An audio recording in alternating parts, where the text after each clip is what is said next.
Hi, I'm Rachel Kerr, and I'm a rehearsal pianist and coach here at the Canadian Opera Company.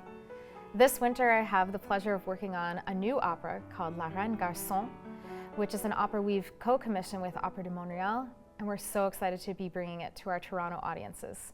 One of the unique things about working on this opera is that we've had our composer, Julien Bilodeau, attending some of our rehearsals, and it's been so cool to actually be able to ask the composer those questions you always have been wanting to ask, and gain his insights into how the music relates to the characters and the story. So today I'm going to be showing you 3 little excerpts of some of my favorite parts of this opera and give you a little flavor of what you'll hear when you attend. So one really interesting thing that our composer Julien Bilodeau has incorporated into this opera is this ancient Swedish herding call, which is called kulning in Swedish. And this herding call was developed over centuries, usually sung by women who were out in the mountains herding cattle and sheep and all of that. And they learned this vocal technique that would echo against the mountains and the valleys so that the cattle and the sheep would hear them. And as we may have seen pictures of, the cattle sometimes have bells around their necks, and the movement of the cattle would signal to the singer where they were located, and that was how they found each other. So we've incorporated this ancient melody into this opera, and right off the top we hear the first instance of this melody. We suppose that it's Queen Christine singing it. So that's one of the things I'd like to play for you right now, so you can hear this very interesting twists and turns that the melody takes.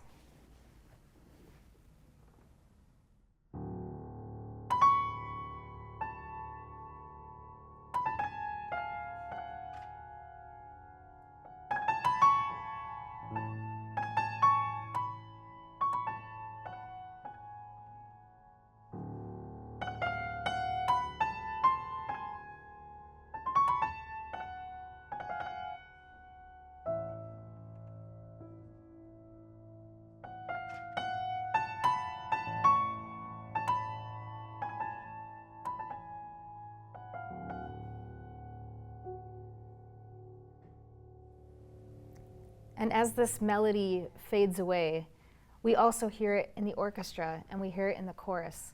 And it sort of permeates the whole opera. We hear other instances of this echoing in Act 2, particularly one example before Christine sings an aria describing her relationship with her country, and once more at the end. And by this time, the kulning chant has transformed. And it's sort of ambiguous, but it can either be a freedom chant or a nostalgic memory. The second scene that I want to show you is one of my favorite scenes in this opera. It takes place about halfway through Act 2. And in this scene, as Christine is contemplating some of her decisions that she faces, she's receiving some moral pressure from her chancellor Axel, and also some societal pressures represented by the chorus who are playing the people of Sweden in this scene. And I love how the composer uses the chorus in this moment to flesh out the harmonies that start from a very simple melody. And this melody that I'm going to show you is first sung by the soloists, and it sounds like this.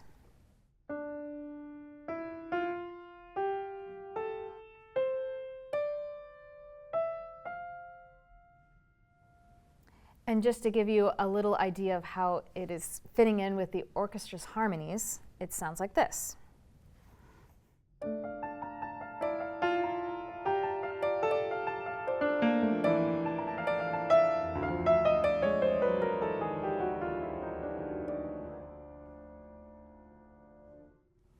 And then later on in the scene, the chorus take this melody, and now the basses have that melody, and on top of it we build this beautiful a cappella section urging the queen to remember her people and to remember her country.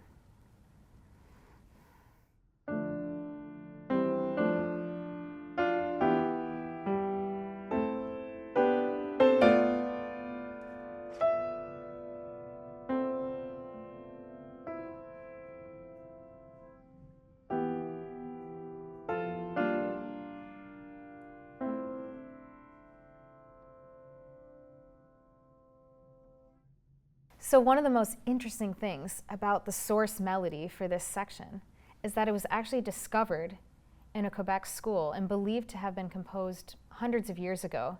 So this ancient melody is now permeating the music not only of our times, but music that's reflecting the history of the Swedish people at this particular historical moment in time. So there's all these different cultural influences going into this one specific moment that really feels like music of the people. The final excerpt I want to share with you today comes at a really pivotal moment in the first act when Christine is contemplating her relationships, her relationship to love, reason, duty versus desire, and how this is going to play out as she leads the country of Sweden. Now, before I play this excerpt of music for you, I want you to listen for the push and pull between these minor and major tonalities, which sort of represents that struggle Christine is going through. And the other thing I wanted to read was some of the words that she's singing over these waves of music that are happening in the orchestra. So I'm going to read a little excerpt from our libretto, which is the text of this opera, and then I'm going to play some of the orchestral music that you'll hear. Disappear, love, you curse, blind love that leads us to hell. In your clutches, you enslave a queen and her kingdom. Disappear, disorder of the soul. For the good of my people, I, Christine, will take a spouse, if necessary, for the greatness of Sweden.